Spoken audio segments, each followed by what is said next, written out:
part has been assigned to you. Okay. So we should write the whole question paper. Yeah, you have to solve all the question paper total. Okay. It will take a lot of time, sir. Means we are next week we have internal 2 exams. So this will prepare you for final exams also, no? Only one paper you have to solve. Hmm? Not possible. No, sir. Other teachers are also giving assignments, sir. Next week for internal 2 there won't be time. Hmm. Okay, what about the 2.5 units which you covered after the first mid? Those questions only you can take it. At least those you can solve. Yes, sir. Yeah, so let's do it that way then.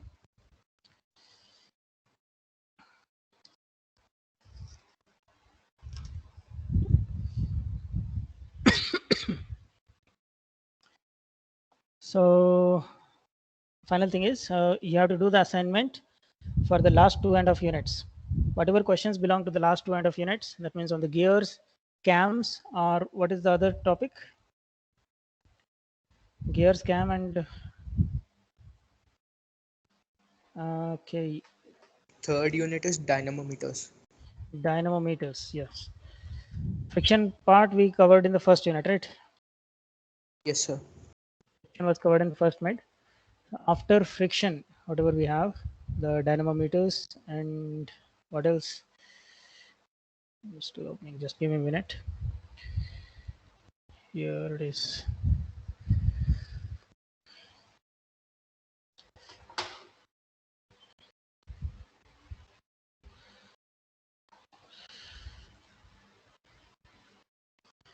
So yeah, so loss of friction was taken up in the first mid. Belt and rope drives also, most of it was taken up there only. So brakes, dynamometers, cams, and gears. Out of these units, whatever questions are there in those question papers, so those you have to solve and submit for assignment. Okay. So because the total paper you are telling it's difficult, so I'm giving you only the questions after the which were covered after the first mid. Fine. So any more doubts? Only 11 students have joined. What about others?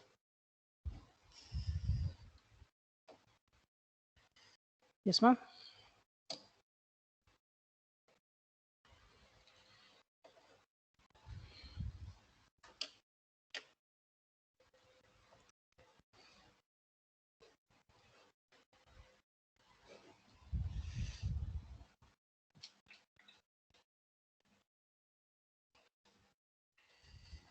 Very few students are joining. Why? What is the reason? Other classes also same situation? Is it?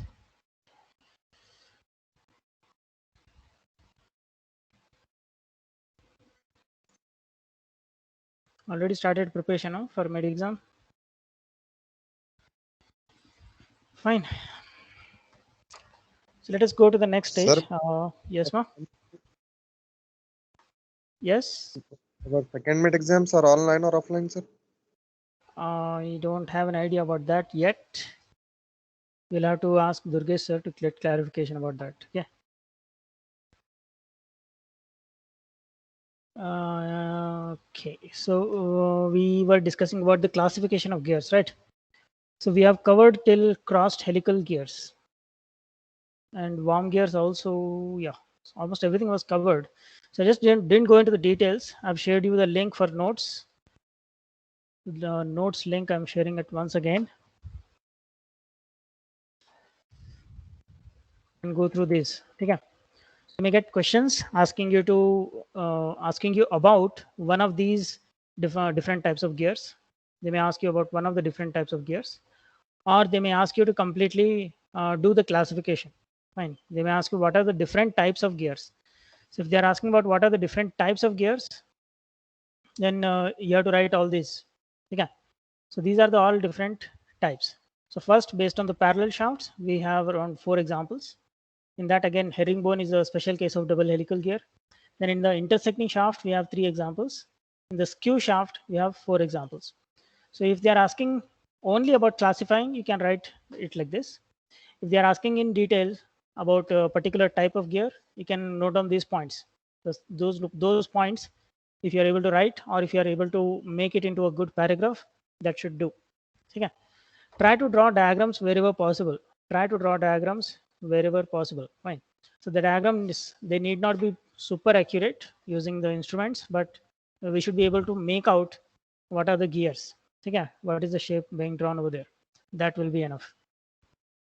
So with that intention, in the notes also, I have given the photorealistic image as well. And along with that, I have given some lined diagrams also. So line diagrams are what you can draw in the exam. And the photographs are just for reference so that you can actually understand what the gear actually looks like. Okay. So with that intention, I've given both of those diagrams. So the next thing we have to do is terminology. So let us take up spur gears in detail and try to understand what are the different parts we have in this gear. Okay, ready?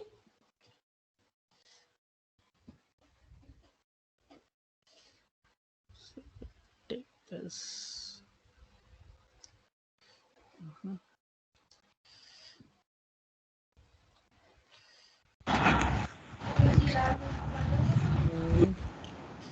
Yes.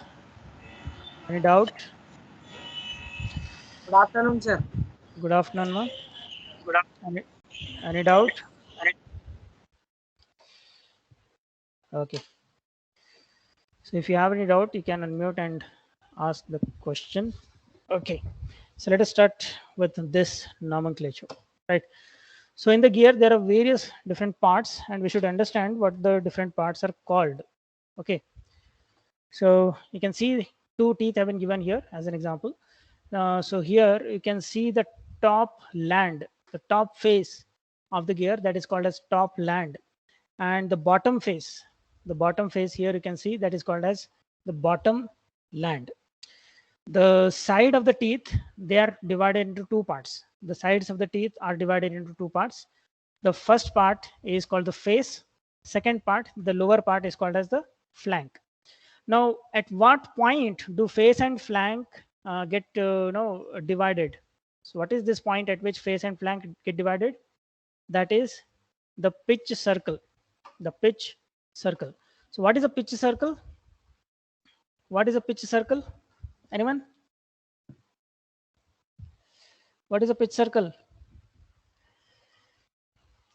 So if you take friction discs, which are rotating with the same velocity ratio as our actual gears, then the radius or diameter of that circle is called as the pitch circle. So you can see here he is writing it as pitch diameter.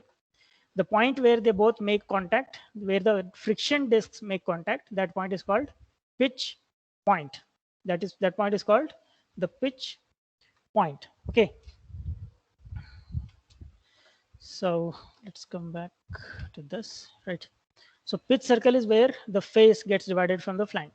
So below the pitch circle, that part is called flank, and above the pitch circle, the part is called as face. Now coming to the distances, you can see first we have something called addendum. The distance from the pitch circle to the topmost circle, the distance from pitch circle to the topmost circle is called addendum. The distance below the pitch circle to the bottom land, the distance below the pitch circle to the bottom land, that is called as dedendum. Addendum is upper part, dedendum is lower part, just like increasing, decreasing. Fine. So increasing means upper and decreasing means below. So addendum, dedendum. Then we have something called a working depth. Working depth is the gap to which the other tooth comes and engages. Fine. So there will be teeth on the opposite edge, right? There will be teeth on the opposite edge. So the depth to which the upper teeth comes and gets engaged with this particular teeth, that is called as working depth. That is called as the working depth. and the whole depth is the sum of addendum and dedendum. Whole depth is the sum of addendum and dedendum. So the formula you can easily understand here.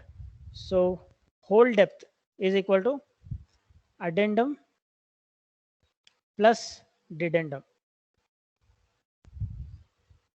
Okay. Whereas what is working depth? What is working depth?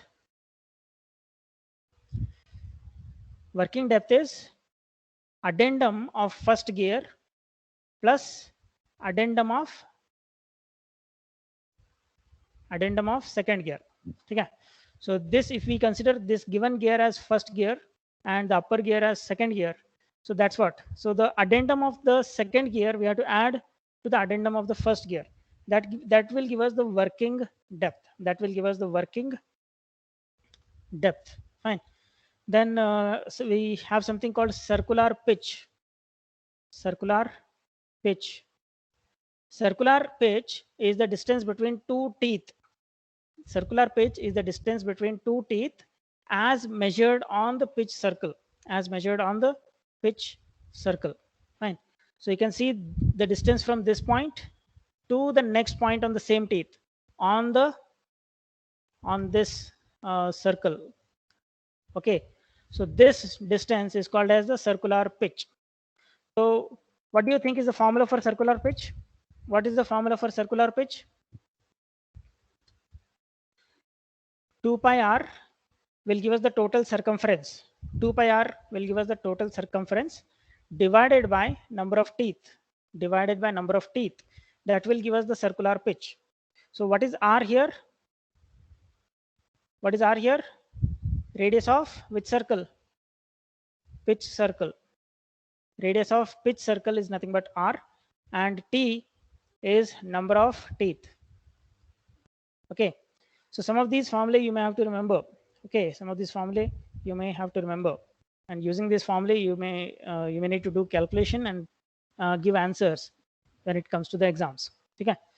Then similar to the the pitch circle, similar to the pitch circle. So this circle is pitch circle, and the upper circle is called addendum circle, and the lowermost circle is called dedendum circle. Lowermost circle is called dedendum circle. Okay. And then we have tooth thickness. Tooth thickness is the length of the thickness of the teeth as measured on the pitch circle. As measured on the pitch circle. Width of space is also measured on the pitch circle, and it is as the name indicates, it is the width of the empty space between two teeth that we have. Fine. So tooth thickness and width of space will be almost equal. Tooth thickness and width of space will be almost equal in most of the cases. Fine. In most of the cases. So yeah. Then we have something called face width. What is face width? Face width, you can see here the width of this face, the width of the teeth. The width of the teeth as measured along axis. Width of the teeth as measured along axis. Okay, parallel to axis. So that thickness, that is called as the face width. That is called as the face width. Okay. And there is this clearance. Clearance is the gap between the point to which other teeth comes and engages and the bottom level. Okay. So this gap between these two is called as the clearance. So the clearance is never filled with any teeth. The clearance is never filled with any of the teeth. Okay. So that we should understand. So these are all the terms we are using to. These are all the terms that we use to define the geometry of gears, gear tooth. Okay. Then let's go ahead and see what are the definitions. So pitch circle, I already told you, it is an imaginary circle which by pure rolling will transmit the same motion as the actual set of gears. So it is the cross section of the gears equivalent friction wheel. It is the cross section of the gears equivalent friction wheel. Okay. Next, pitch circle. Pitch circle, if you extrude the pitch circle, then you will get pitch cylinder. Then pitch surface, the surface of the pitch cylinder, that is what is called as pitch cylinder. Pitch diameter, of course, it's the diameter of the circle, that is pitch circle. Pitch point, it is the common point of contact between the two pitch circles. Then pitch line, the equivalent of a pitch circle for a rack. Okay, so you have seen what is a rack. Rack is like a gear of infinite radius. So it almost becomes a straight line. It actually becomes a straight line. Instead of circular pitch circle, you will have a straight line instead of that pitch circle. And that's what becomes the rack. So pitch line is the equivalent of pitch circle for a rack. So it can be assumed as a part of the circle with infinite radius. Then pitch, it is a measure of size of teeth for a gear. It is a measure of size of teeth for a gear. And coming to circular pitch, I already told, I gave the formula also. So it is the distance between two teeth as measured on the pitch circle. So formula also I have mentioned here. I had taken 2 pi r, where r was the radius, and 2 times r is nothing but diameter. So it can also be written as pi d by t, where d is the diameter of pitch circle and t is the number of teeth on the wheel. And coming to pitch angle, the angle subtended by the circular pitch at the center. The angle subtended by the circular pitch at the center. And diametral pitch, the number of teeth per unit length. The diametral pitch is the number of teeth per unit length of the pitch circle. Fine. So that is inverse. This is inverse of the circular pitch. Diametral pitch is the inverse of the circular pitch. So here we have pi d by t, you can see, and the diametral pitch is t by pi d. So I've written the formula here also. So 1 by PD is equal to 1 by PC. The t is again number of teeth and d is the diameter of pitch circle. Coming to module. Module is the ratio of pitch diameter to the number of teeth. Module is the ratio of pitch diameter to the number of teeth. You can see d is the diameter of the pitch circle and t is the number of teeth. So the recommended modules in the Indian standard, some recommended modules in the Indian standard have been given. So we either go with 1 or 1.25, 1.5. Okay. So all these are the preferred modules that we will use. So why do we go for standardization? Anyone? Why do we use standardization? Can't we just randomly take module depending on our convenience? What is the use of convention? A very, very simple formula, interview question, you can say. Anyone? Why do we use conventions? To avoid confusion. Okay, not just to avoid confusion, but to make it simpler for exchange of parts. Okay, to make simple exchange of parts, to reduce the number of varieties, so that so that we have lesser options, and it will be easier to repair the parts. It's easier to find the components which are standard. Because standard components can be continuously manufactured. So we only have to deal with these many types. So we can continuously go on manufacturing the gears of this module. And whenever we want, suppose some gear breaks down, we just have to find out what was its module, and we could go to market, get a gear of that module very easily. If we don't maintain standards, what will happen is we'll have to create, or we'll have to machine the gear ourselves, depending on what module it was. Okay. So that's what, to avoid that, we go for standardization. So in India, these are all the standard modules. And secondary choice. So if these are not at all suitable in some of the cases, some middle points have also been given. Okay. So 1.125, it is the mean value of 1 and 1.25. Similarly, this one is a mean of these two. Fine. So all these values that we have here, you can say that they are mean values of the upper ones. Fine. They are mean values of what the modules we have written at the top. So as far as possible, we go for recommended modules. If our requirement is not satisfied by that, then we go for secondary choice. Then coming to the gear ratio, the ratio of number of teeth to that of meshing pinion. Fine. So T1 by T2, that ratio is called as the gear ratio. Then coming to the velocity ratio, the velocity of the ratio of angular velocity of the driven gear to the angular velocity of the driving gear. So omega 1 by omega 2, you can say omega 1 by omega 2, you can say. Okay, yes. Velocity ratio. Velocity ratio. So we can write it as omega 1 by omega 2, or if we substitute the value of n in place of omega, it can be written as n1 by n2, because we know the relation between omega and n, right? Omega equals 2 pi n by 60, 2 pi n by 60. So 2 pi by 60 is constant. In numerator and denominator will get cancelled, and we are just left with n1 by n2. That is the velocity ratio. That is the velocity ratio. Coming to the profile, it is the curve found with the face and flank of the tooth. Face and flank of the tooth. The cross section of this, you can say, that is called as the profile of teeth. That is called as the profile of the teeth. Then coming to the base circle. So base circle is a circle used to form the involute profile of the tooth. Now, do you remember what is involute? Do you remember what is involute? Involute curves was there in your graphics, engineering graphics, right? Remember?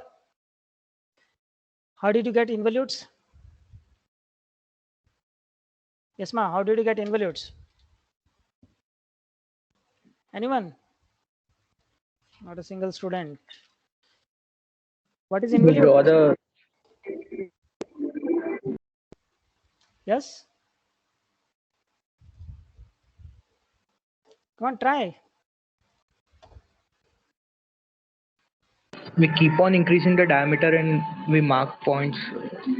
Keep on increasing diameter. Is it? I mean, for circular involute, we draw a base circle and You see, involutes are the curves.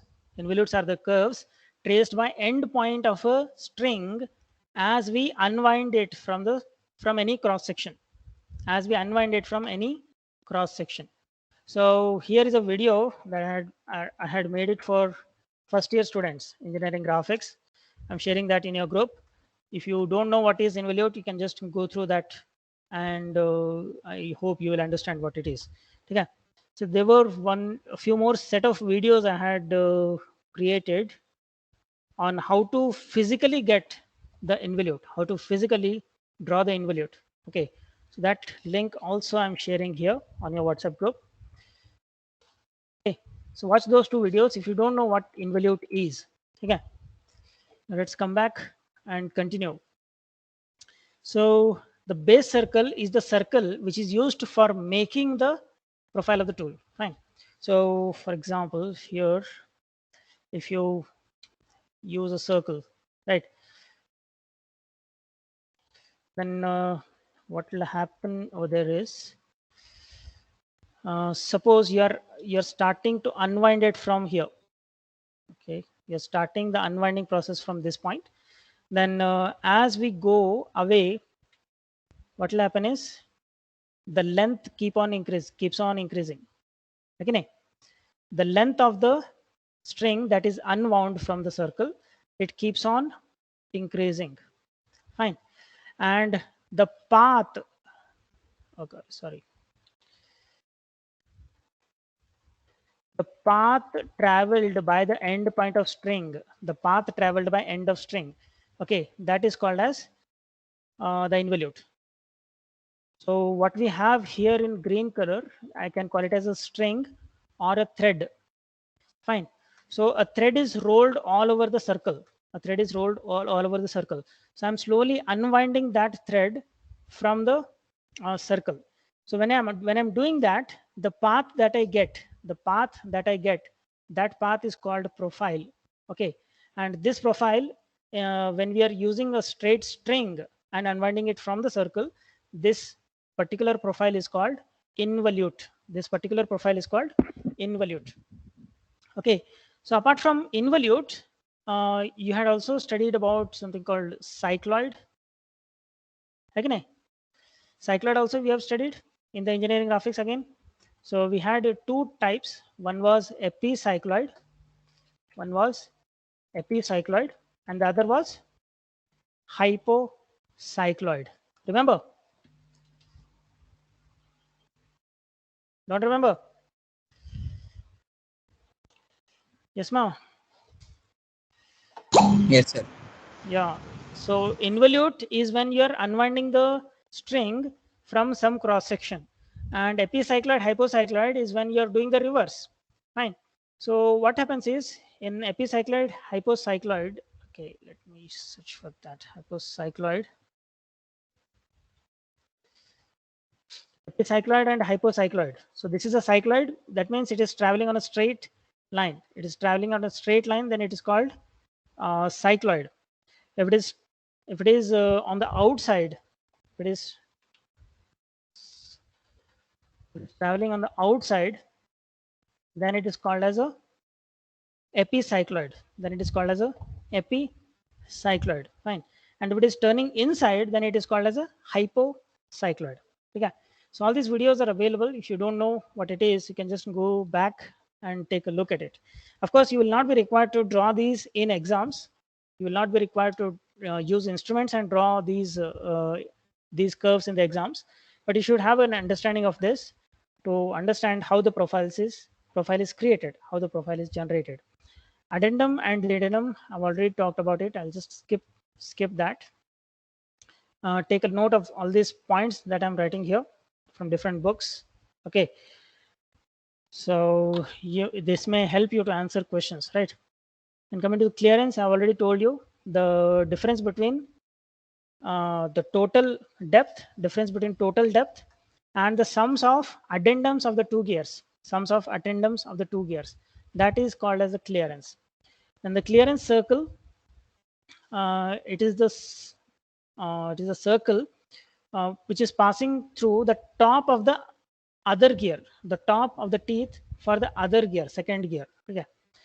Then total or full depth, we have talked about it. Working depth, we have seen the formula also. Tooth thickness, that also we have seen. Tooth space, we have seen in the diagram, right? Backlash. Now this is slightly interesting. Fine. So what is backlash? The difference between tooth space and the tooth thickness along the pitch circle, that is called as backlash. So as I told, these two spaces, the tooth thickness and the tooth space, will be almost equal to each other. Fine. So they have to be equal actually. They have to be equal. So if they are equal, we can say that the backlash is 0. If there is no difference between tooth thickness and tooth space, the backlash is 0. But if these two values, if these two values are different, then there will be definitely some backlash. Then there will be theoretically some backlash. So we should try to avoid having backlashes when we are designing the gears. So then coming to the teeth details in the axial direction. Face of the teeth. We have already seen the face of the teeth. The face is the top part of the side profile, Then flank is the lower part of that side profile. Top land also we have seen, bottom land, fillet, motion paths, mechanical properties. Okay, so these are some important geometric aspects which we have to know when it comes to gears. So the line of centers, so the line joining the two centers of the gears, that line is called as the line of centers. Then the line of action or the pressure line, the direction of force from the tooth of the driving gear to that of the driven gear. Fine. So when we are using this involute profile, it has a great advantage. The involute profile has a very, very important advantage, and because of this advantage, we use it. So the advantage is that the profile is always perpendicular to the length of the string, at every point, even at this point, fine, even at this point or this point, at every point, the path of the profile is perpendicular to the string. It is perpendicular to the string. So when two teeth are meshing with each other, the direction of pressure will also be along this string only. The direction of pressure will also be along the string only. Okay. So if you take up two gears, the teeth will mesh properly. Okay. I'd like to show how the teeth are meshing over here to make you understand. Let me make this transparent. Okay, transparent. Okay. So you can see the contact point is at this point, right? So as the gear moves, the contact point shifts towards bottom, isn't it?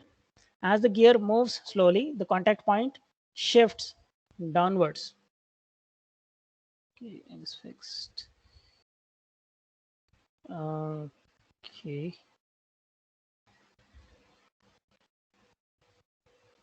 Just want to animate it.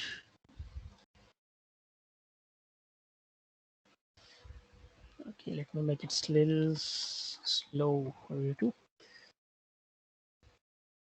Okay, so as the gear is moving, you can see that the contact point is starting at the top and it is moving down as the gears roll.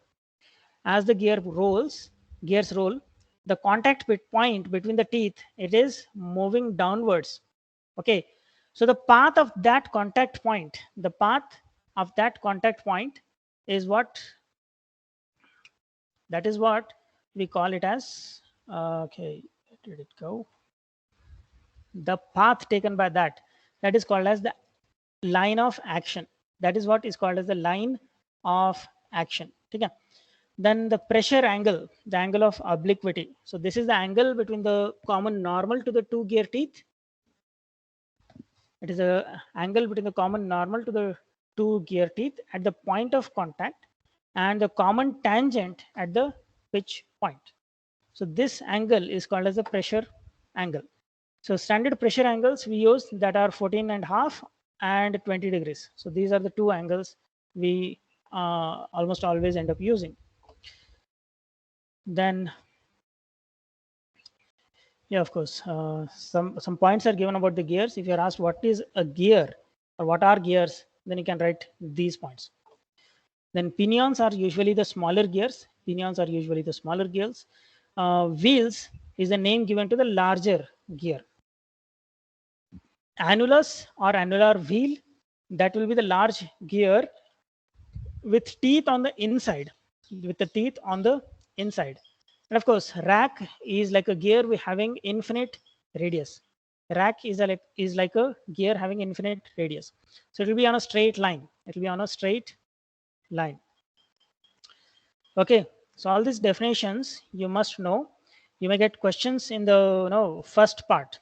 Part 1 questions will be coming from all these definitions. Okay, so the next thing we have to talk about is the law of gear tooth action. The law of gear tooth action. Okay, so when we are talking about gears, what do you think is the most important condition for the teeth to transmit motion correctly? What is the most important condition for the teeth to transmit motion perfectly? Yes, anyone? What is most important? Anyone? If you want the gears to transmit motion perfectly, what should you make sure? What should we make sure? Suppose these are the two gears. Of course, I'm just drawing pitch circles. I'm just drawing pitch circles. The teeth will be there on this like this, and there will be teeth located on this. Okay, and the gears and these teeth, they will be meshing with each other. So when they are rotating, let us say omega 2 and omega 1. So if you want the gears to work perfectly, the ratio of these speeds, must be constant. The ratio of these speeds has to be constant. Fine. If the ratio is not constant, what will happen? Anyone? If the speed ratio is not constant, what will happen? The gates will not be engaged. They will be engaged, motion will be transmitted. There won't be any problem with that. But if the ratio is not constant, then we will not experience smooth operation. Okay, we will not experience smooth operation. Okay. Non-positive. Non-positive. Okay, you can say in a way, right? So smooth operation is not possible. It will make some sound. That is one thing, and you will get vibrations. Okay. Even at constant speed, even if the velocity at which you are moving, if that is constant, still you will end up with vibrations. That should not happen, right? That should not happen. So for that, the gears have to satisfy something called as the law of gear tooth action. Okay, so that's what has been explained using this diagram here. Okay, so the condition to be satisfied for the gear tooth profiles to maintain constant angular velocity ratios. That condition is provided to us by the law of gear tooth action. So what is the condition? So condition here has been written. The points of contact on both the bodies must not have any relative motion along the normal drawn at the point of contact. Okay, so let's try to understand what that means. So first, I'll just take it on the sketchbook. Just let me take it onto the sketchbook so that I can explain to you neatly. Oh, there. Okay.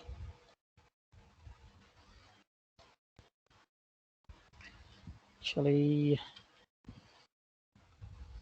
let me take it over here. Make this dark, then take it back. Okay.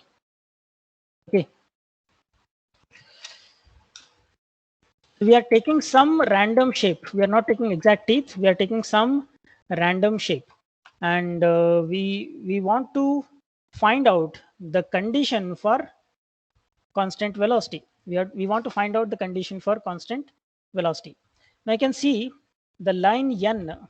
We have the line n. So the line n that we have here, that line is the normal. What is that line? This line is normal.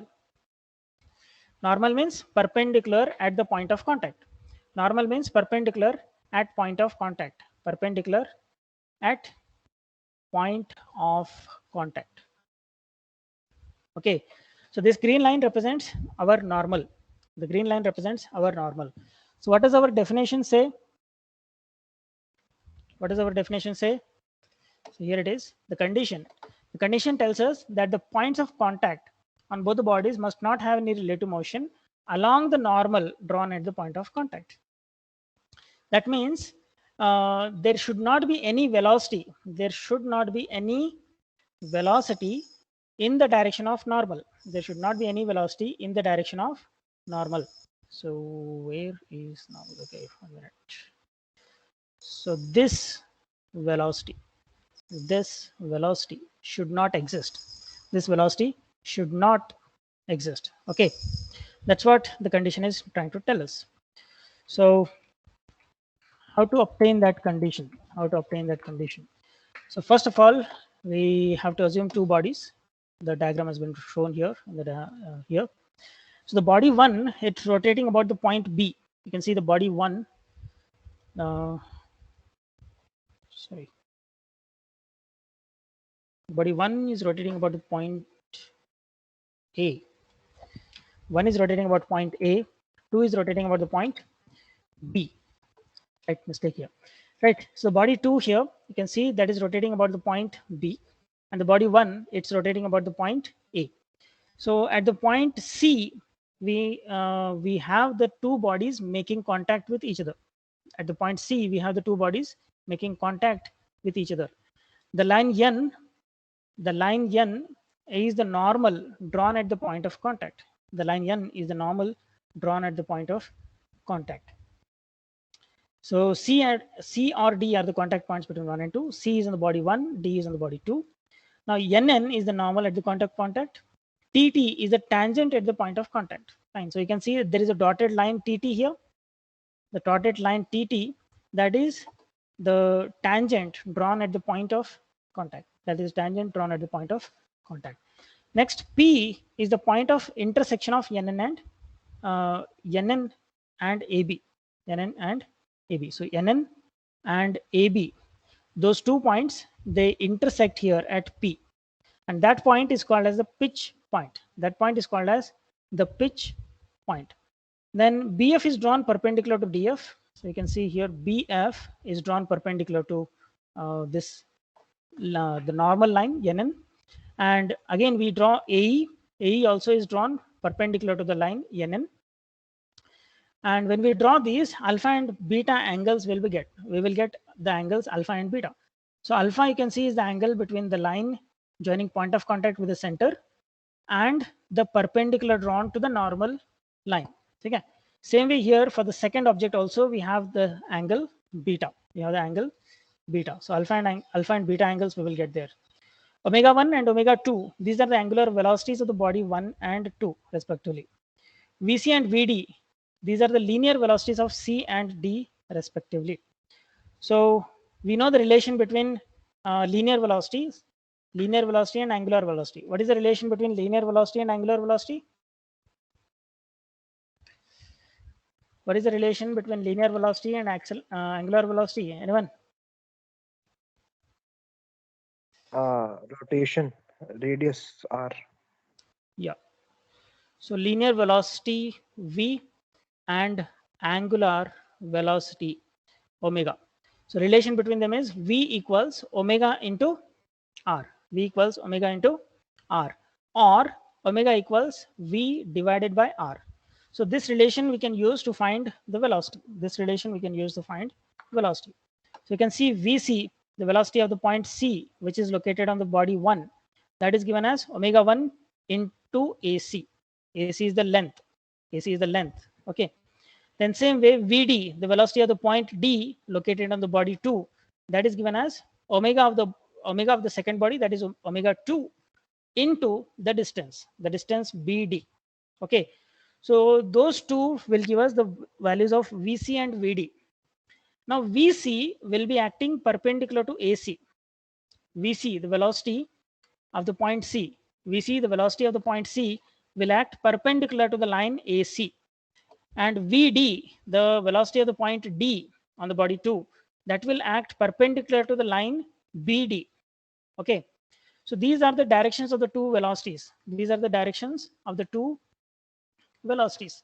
Now, according to our definition, there should not be any velocity along the normal. There should not be any velocity along the normal. Now, how to get these components of the two velocities? How to get the two components of these velocities? Yes, ma'am. Component of VC along the normal. Component of VC along the normal. How to get it? How to get the normal? Anyone?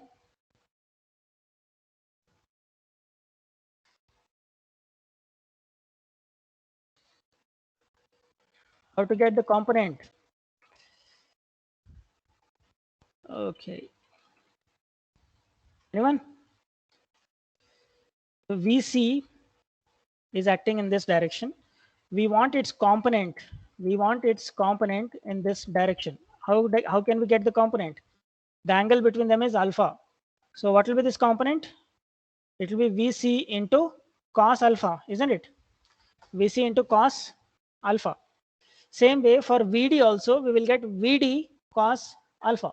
We will get VD cos alpha. VD cos alpha.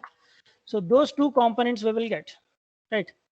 So those two components should not have any.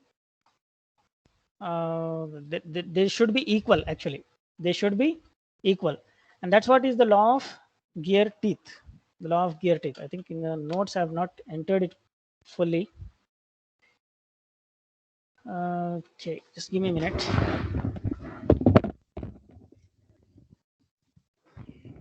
I forgot to do it completely.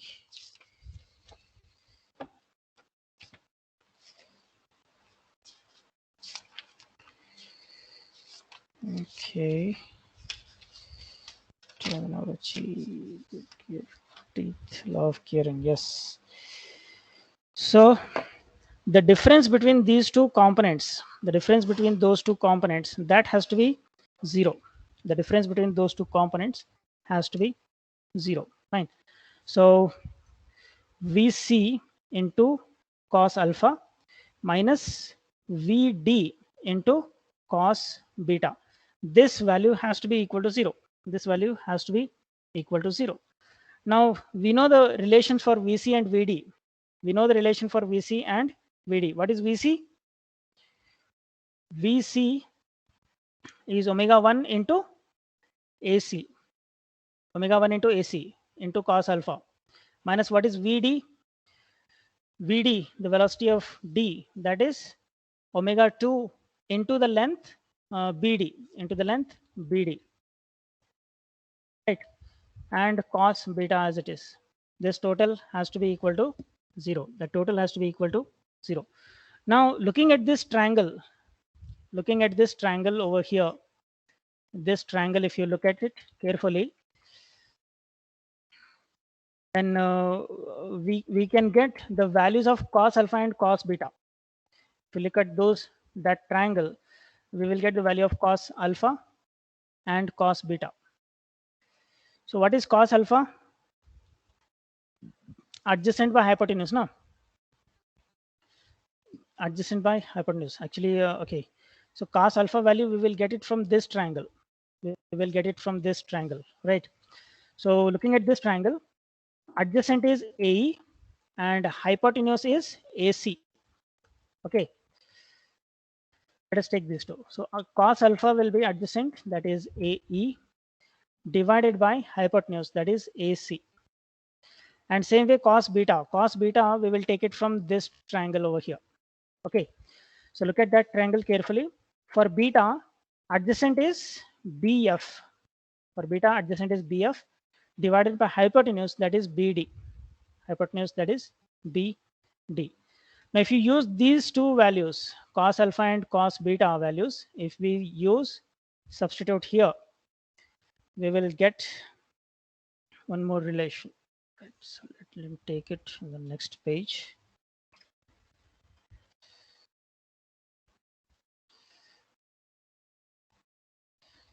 Okay, continue to do this over here. So yeah, so let us substitute. So omega 1 into AC into cos alpha. Cos alpha is AE by AC, and minus omega 2 into BD. BD into cos beta. Cos beta is BF by BD. So BD will get cancelled here, and AC will get cancelled over here. So we are left with omega 1 into AE minus omega 2 into BF. That is equal to 0. That is equal to 0. So if you send the negative term on the other side, we get omega 1 into AE equals omega 2 into BF. And thus we get the ratio. we get the ratio omega 1 by omega 2 is equal to BF by AE. BF by AE. Okay.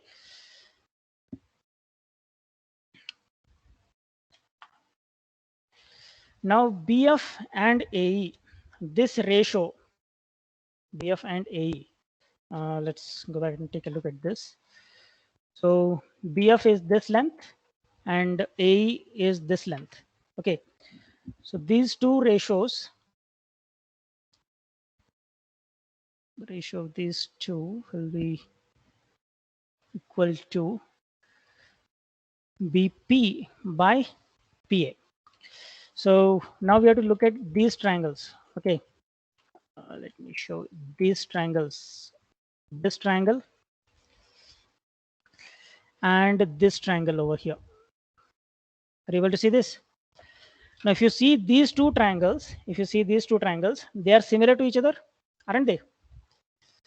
These two triangles are similar to each other, isn't it? Because these two triangles are similar to each other, Yes, sir.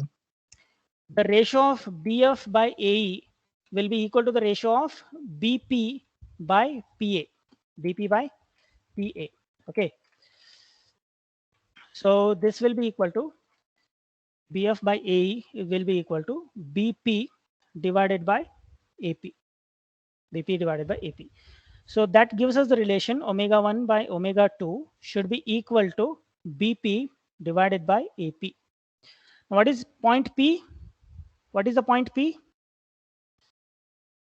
What is point P? Pitch point, isn't it?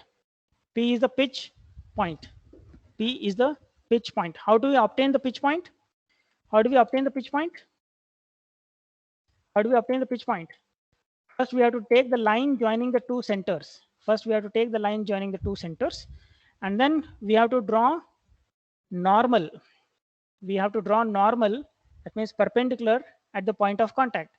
The intersection of these two lines, that is what will give us the pitch point P. That is what will give us the pitch point P. So according to this derived formula, according to this, if you want omega by omega 2 to be constant, if you want this to be constant, then this value has to be maintained constant, isn't it? Then this value has to be maintained constant. Now the length AB, is it changing? Does the length AB change? Yes, ma. Does the length AB change? No, because they are fixed points No, about no. which, yeah, they are fixed points about which the two bodies are rotating. So the length AB will never change. So AB is definitely constant.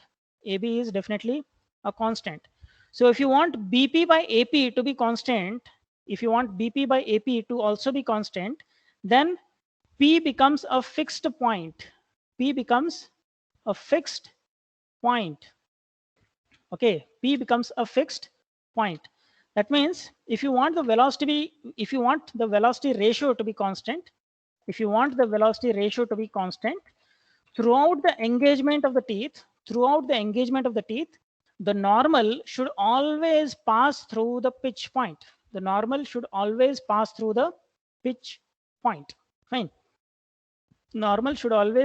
the pitch point. Now, if you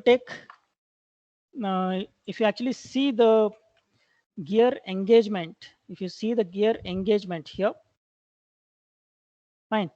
If you see the gear engagement, and if you take multiple points, so let me first take the point here. If I draw the normal at this point, then I will move the gear. Fine. First, okay, let me start at the top.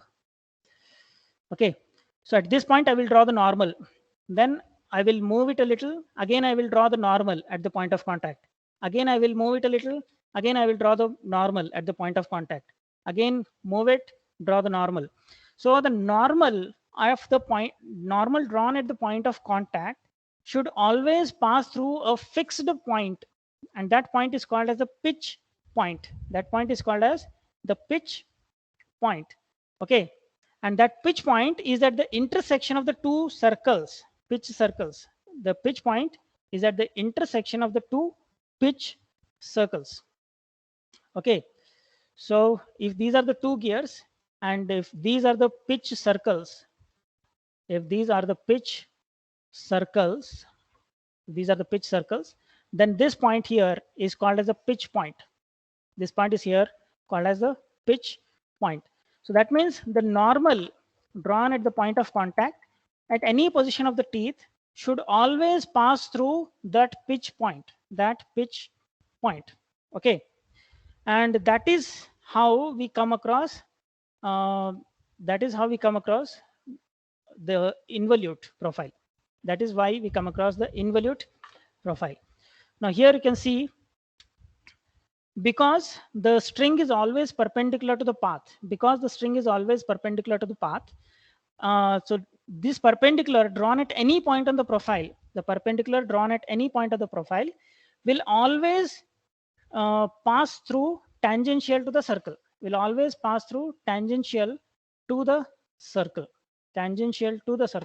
Fine. So which means the pitch point for the tooth, the pitch point will be a fixed point for the two teeth of involute profile, Okay, of involute profile. So there are one more set of teeth which satisfy the gear ratio. So here you can see this has been given. So the pitch circle. So this is the involute. Fine.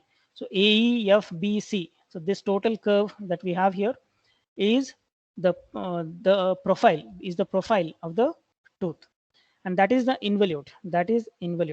So if you draw perpendicular at any point on it, it will always remain tangential to the base circle.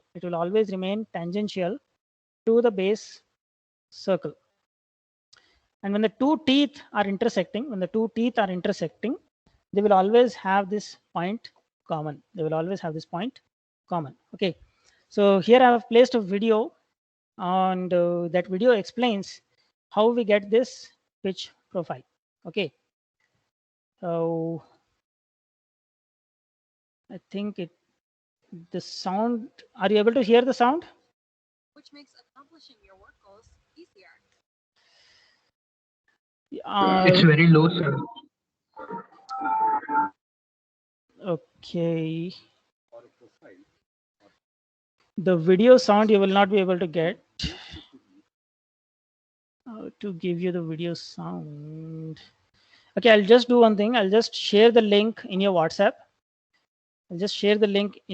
Group. Everyone just watch that video. Everyone just go ahead, watch the video. 32 members are there here. So all of you watch that video. I'll play that same video here also in the live channel. You will not get the sound here. That's why I've shared the link. Okay. So watch that video.